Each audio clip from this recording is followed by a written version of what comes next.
Hello guys, कैसे हो आप सब। तो गाइस, मुझे उम्मीद है कि आपका सीजीएल मेंस बहुत अच्छा हुआ होगा।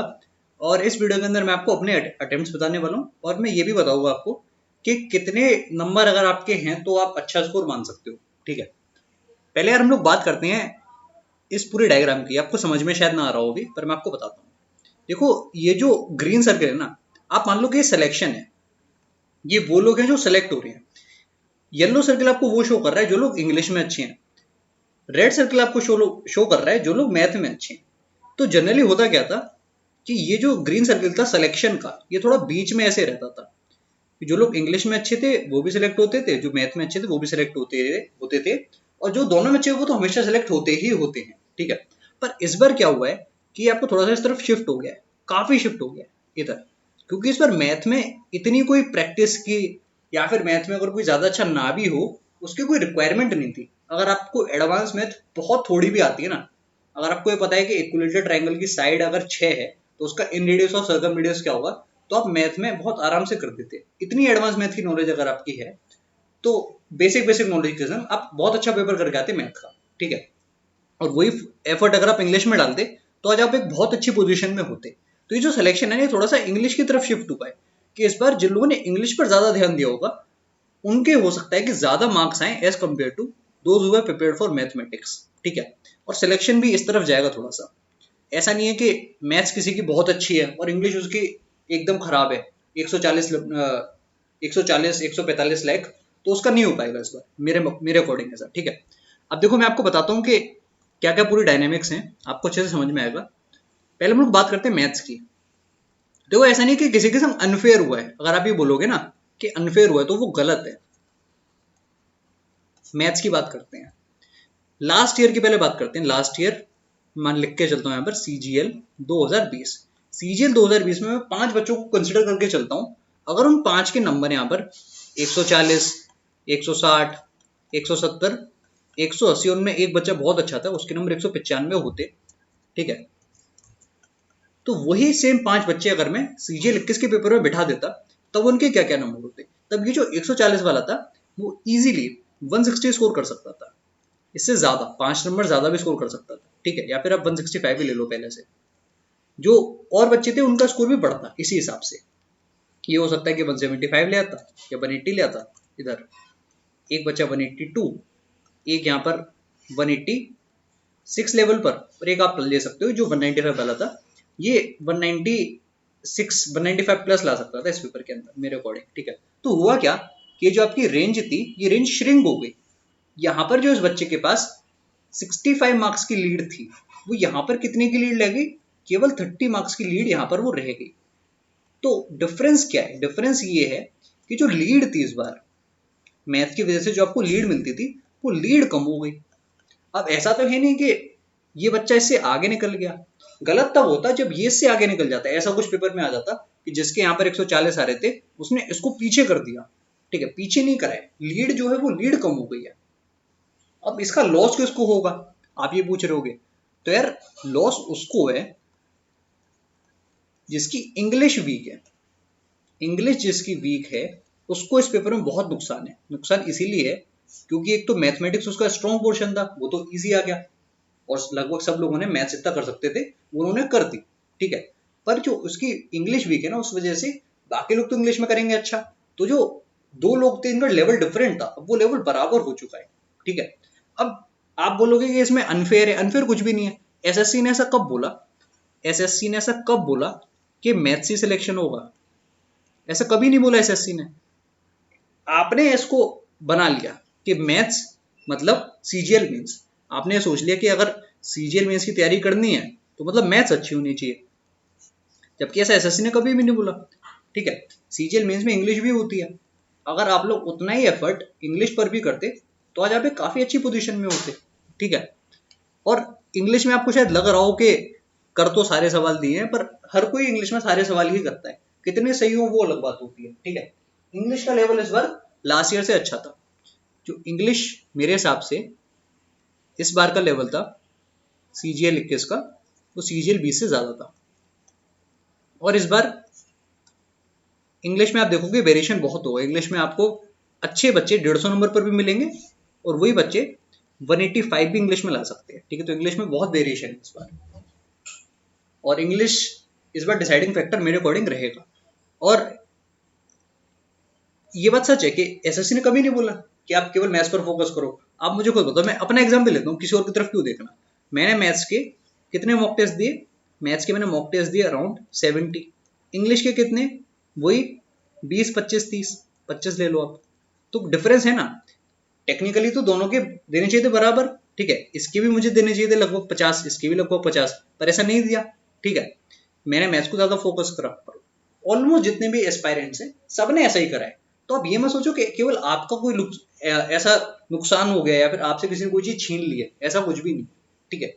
अगर आपकी मैथ्स अच्छी है ना, तो इस पेपर में भी आपको बहुत फायदा मिला होगा, क्योंकि जो बाकी के 90 सवाल है, अब देखो मैथ्स का पेपर किस तरीके से था कि जो आपको 90 क्वेश्चंस मिलेंगे एग्जाम के अंदर, वो एकदम इजी एंड डुएबल थे।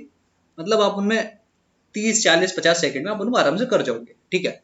फिर जो बाकी के 10 क्वेश्चन आपके थे, कुछ नंबर सिस्टम के सवाल, एक दो सिंप्लीफिकेशन के सवाल, ठीक है, वो थोड़े से बड़े थे, और एक दो सवाल गलत भी था, उस पर भी टाइम वेस्ट हुआ।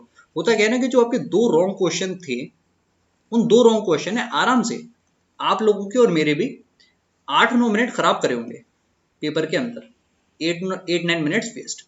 तो यहाँ पर थोड़ा टाइम वेस्ट हुआ, ठीक है, बल्कि यहाँ तो कोई टाइम नहीं लगा होगा, इन सवालों में आपको कुछ समय नहीं लगा होगा, ठीक है। अब ये जो 10 क्वेश्चन बचे जो आपके हार्ड कैटेगरी के हैं, ये आपके हार्ड थे, कैलकुलेटिव हार्ड कैसे भी आप लिख सकते हो। और हार्ड ही इसलिए और हो गए क्योंकि ये पहले नहीं देखे गए थे, ये ऐसे सवाल नहीं थे जो पहले एसएससी ने कभी पूछे हो। क्योंकि नंबर सिस्टम में इतना पूछ लिया जाए कि जो आपके सामने दो एपी दे दी, उनमें जो कांस्टेंट टर्म है उसका समेशन पूछा गया, तो वो पहले नहीं था। या फिर जो लाइन ग्राफ आपका आया था वो भी पहले नहीं पूछा गया था। अब कोई चीज पहले अगर नहीं पूछी गई है तो वो ऑटोमेटिकली हार्ड बन जाती है, वो पेपर के अंदर अगर आ जाए तो, ठीक है।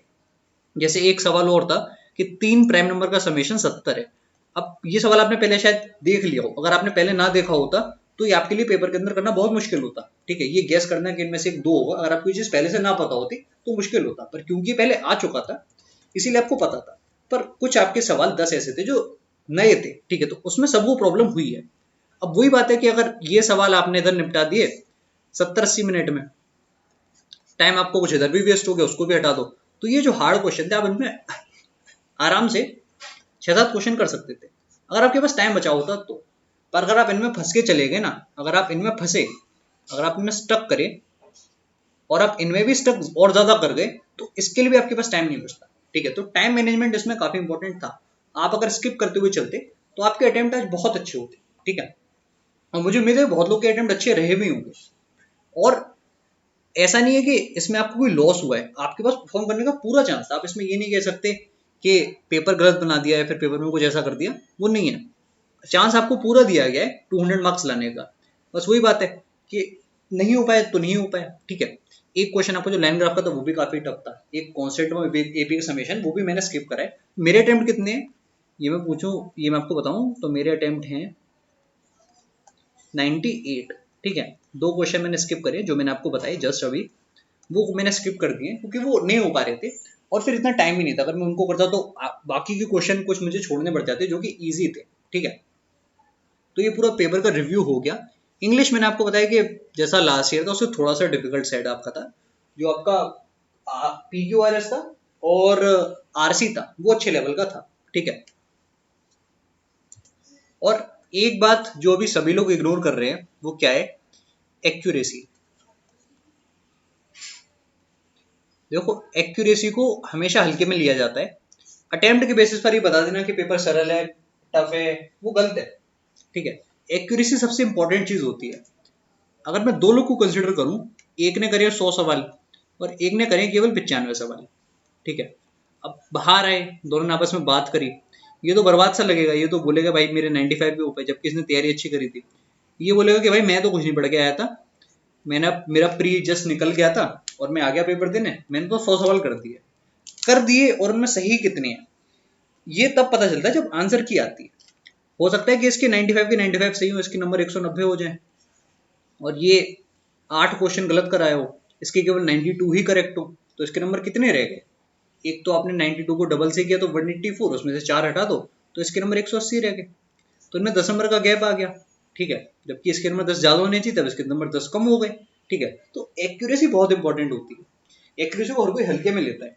अब मैं बताऊँ हुआ क्या है कि जिन लोगों ने मॉक टेस्ट नहीं दिया हुआ, आपको एग्जाम में बहुत ऐसे लोग मिलेंगे जो इतनी सीरियसली तैयारी नहीं करते, उनका प्री निकल गया तो वो एग्जाम देने आ गए, उन्होंने मॉक टेस्ट नहीं दिए होते। तो जिन लोगों ने मॉक टेस्ट नहीं दिए हैं उनके संग ये एक्यूरेसी का चक्कर पड़ेगा, क्योंकि जब आप बहुत टाइम बाद कोई पेपर लगाते हो ना, तो आपके कुछ सवाल गलत हो जाते हैं सिली मिस्टेक की वजह से, ठीक है। तो इस पेपर में जिसने भी सिली मिस्टेक अवॉइड करी है, सिली मिस्टेक अगर आपने अवॉइड करी है और आपने बहुत शांत दिमाग से 92 प्लस क्वेश्चंस बनाए हैं, तो मेरी नज़र में आपने बहुत अच्छा करा है, ठीक है। It's a very good performance. अगर आपकी एक्यूरेसी अच्छी है तो आपका सिलेक्शन हो जाएगा। इंग्लिश में अगर मैं बात करूँ अच्छे स्कोर का, तो वो आप ले सकते हो 165 प्लस, ये अच्छा स्कोर है, this is a very good score,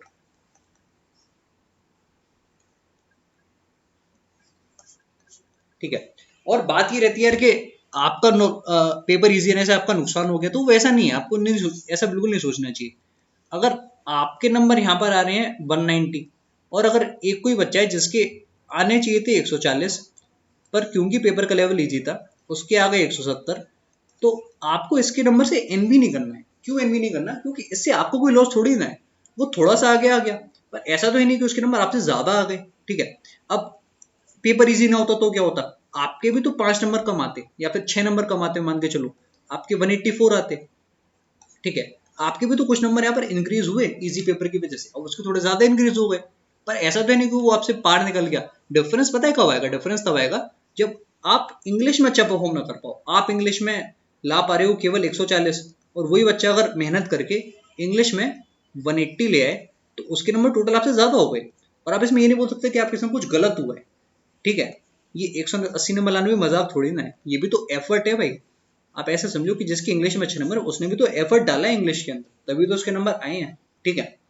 तो ये चीज आप लोग हमेशा याद रखना कि कोई भी अनडिजर्विंग सेलेक्ट नहीं हुआ है, जो भी लोग सेलेक्ट होंगे वो लोग डिजर्विंग है, ठीक है। और आप लोग एक झूठ खुद को बोलना और बंद करो कि टीयर 1 डिसाइडिंग फैक्टर है। ये मैं कितनी जगह सुन चुका हूँ कि टीयर 1 डिसाइडिंग फैक्टर। यार ये डिसाइडिंग फैक्टर का मतलब क्या होता है? मतलब जिसके टीयर 1 में कम नंबर हैं वो बाहर हो गया? बिल्कुल भी नहीं। आप लोग टेंशन ना लो, जब रिजल्ट आएगा मैं आपको एग्जाम्पल दिखाऊंगा उन लोगों के जिनके टीयर 1 में ज्यादा नंबर नहीं थे, फिर भी उनका सिलेक्शन हुआ, ठीक है। अब टीयर 1 डिसाइडिंग फैक्टर पता है कौन बोलता है? जैसे टीयर 1 में किसी के नंबर आए 145 नॉर्मलाइज्ड, ठीक है। अब टीयर 1 के बाद उसने वैसी हथियार डाल दी, उसने बोला कि मेरा तो होगा ही नहीं सिलेक्शन क्योंकि पेपर टफ आएगा और मेरी तैयारी नहीं है, ठीक है। अब अगर पेपर टफ आता तो भी ये बोलता कि क्योंकि पेपर टफ आया था तो मैं ज्यादा नंबर नहीं ला पाया मेंस के अंदर। अब पेपर इजी आया तो वो लोग क्या बोल रहे हैं कि क्योंकि टीयर 2 इजी आया इसीलिए हम लोग जितने भी नंबर ले कोई फायदा नहीं है। और उनसे पूछो कि आपने सवाल कितने करे, तो वो बोलेंगे कि हमने 90 क्वेश्चंस करे हैं। अब यार अगर पेपर इजी था तो 90 क्वेश्चन क्या 95, 97, 98, 99, 100 नहीं होने चाहिए थे? अगर आपके अकॉर्डिंग पेपर इतना ही इजी था तो आपको 100 क्वेश्चन करने चाहिए थे, अगर आपको ऐसा लग रहा है तो। और इसमें भी आपके गलत होंगे, मुझे पता है। अगर आप 90 क्वेश्चन बोल भी रहे हो उसमें भी तो कुछ गलत होंगे कि आपने एक्यूरेसी से करा है। प्रॉब्लम ये है कि आपने टीयर 1 के बाद पढ़ाई नहीं करी, रियलिटी ये है। तो रियलिटी आप लोग फेस करो। रियलिटी ये कि आपने ज्यादा पढ़ाई नहीं करी। अगर आपने ज्यादा पढ़ाई करी होती तो इस पेपर के अंदर भी आप टाइम सेव करके जो 5-6 टेढ़े सवाल हैं आप उनको कर सकते थे और आप बहुत अच्छे नंबर ला सकते थे, ठीक है। तो ये आप किसी और पे ब्लेम मत डालो कि टीयर 1 में क्योंकि मेरे नंबर नहीं आए तो मैं टीयर 2 में कितने भी नंबर ले मेरा नहीं होगा। आप क्या 200 में 200 नंबर ला के बाहर हो गए? ऐसा तो नहीं हुआ।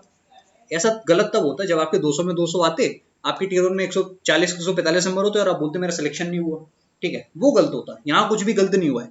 अगर मैथ में नहीं ला पाए तो इंग्लिश में भी आपके पास चांस था। क्या आप कॉन्फिडेंटली कह सकते हो कि आप इंग्लिश में 180 प्लस लाए होगे इतने नंबर लाने की बात, ठीक है। तो वही बात है यार कि चांस आपके पास पूरा था, ठीक है। बस ये बात है कि आपने क्योंकि इतनी पढ़ाई नहीं करी, आप इससे इतने डीमोटिवेटेड हो गए कि आपको लगा कि टीयर 2 तो वैसे भी डिफिकल्ट आता है तो उसमें तो वैसे भी नहीं ला पाओगे, इस चक्कर में आपने पढ़ा नहीं, टीयर 2 आ गया इजी। अब आप इजी पेपर में बोल रहे हो कि क्योंकि टीयर 2 इजी था तो हम लोग कितने भी नंबर ले तो कोई फायदा नहीं है। ऐसा नहीं है। ऐसे बहुत लोग होते हैं जिनके टीयर 1 में अच्छे नंबर नहीं होते हैं फिर भी वो जॉब लेते हैं। आप लोग उनसे इंस्पिरेशन लो, ठीक है। टीयर 1 डिसाइडिंग फैक्टर नहीं है और ना कभी होगा, ठीक है। क्योंकि टीयर 1 में अगर किसी के पास कितने की लीड हो सकती है मैक्सिमम, आपके नंबर कितने 145 में मान के चलो कम से कम, मेरे नंबर कितने 167, मेरे पास कितने की लीड 22 की लीड, क्या आप इन 22 नंबर को खत्म नहीं कर सकते थे? आप इनमें से 15 नंबर तो मेरे से ज्यादा इंग्लिश में आराम से ला सकते हो, और होता है क्या बहुतों के आए भी मेरे से ज्यादा इंग्लिश में 15 नंबर, और 7 नंबर आप मेरे से क्वांट में ज्यादा ला सकते थे। ठीक है, तो उस हिसाब से आप मेरे को क्रॉस कर देते, पर क्योंकि आपने इतने मॉक टेस्ट ही नहीं दिए कि आप इस पोजीशन में आ पाओ। ठीक है, तो लक, कुछ लोग कहते हैं कि लक के बेसिस पर सिलेक्शन हुआ, तो लक तब काम करता है जब आप इस पोजीशन में हो। ठीक है, कि लक आपके लिए काम करे। अगर आप उस पोजीशन में ही नहीं हो तो वो कभी आपके लिए काम नहीं करेगा। जैसे मैं मान के चलूं, ये एक स्टेशन है, ये आपका एक स्टेशन है जिस पर 7 में से एक दिन बस आती है। आप इस गांव में रहते हो, यहां पर आपको नहीं पता कि वो कौन सा दिन है। ठीक है, अब अगर आप हफ्ते में आपको केवल एक ही चांस मिला है कि एक दिन आपके पास है, आपको यहां पर जाना है, चांस की बात है कि आपको बस मिल भी सकती है, हो सकता है कि आपको बस ना मिले। अगर आप ऐसे जाओगे ही नहीं तो बस वैसे भी नहीं मिलेगी। ठीक है, जो 1/7 प्रोबेबिलिटी है लकी होने की, वो तभी तो है अगर आप जाओगे। ठीक है, सो दैट डिपेंड्स कि आपने मॉक टेस्ट दिए क्या नहीं दिए। अगर आपने मॉक टेस्ट ही नहीं दिए, फिर आप बोल रहे हो कि सिलेक्शन अनफेयर हो रहा है, तो गलत कर रहे हो आप। ठीक है, अगर आपने मॉक टेस्ट दिए होते, अगर किसी बच्चे ने यहाँ पर मैथ के जितने मॉक टेस्ट मैंने दिए अगर उसने उतने मॉक टेस्ट दिए होते, तो आराम से वो 96 प्लस क्वेश्चन बना सकता था मेरे अकॉर्डिंग। बहुत लोगों ने बनाए भी हैं मेरी नज़र में, जितने भी लोग हैं जिनसे मैं बात करता हूँ, जिनके मॉक टेस्ट में 6 नंबर आते थे, उनके 96 प्लस अटेम्प्ट हैं, उनको वहां पर फायदा मिलेगा। भले ही आपको 10 नंबर का फायदा मिले या फिर 15 नंबर का फायदा मिले किसी और कैंडिडेट से, फायदा तो फायदा है। ठीक है, आप उनसे आगे रहोगे। तो वो मैं बता रहा हूँ कि लक के बेसिस पर आपको कुछ भी नहीं है। लकी आप तब होते हो जब आप खुद को उस पोजीशन में लाओ कि लक आपको टच कर पाए। ठीक है, तो बस यार इतना ही था इस वीडियो में, कि मुझे उम्मीद है कि आपको रिव्यू अच्छा लगा होगा। ठीक है, तो बस इतना ही। Bye bye, take care, channel को सब्सक्राइब कर देना और मजे करते रहो। एग्जाम आपका खत्म हो गया, चिल करो भाई, बाकी सब भगवान के हाथ पे छोड़ दो।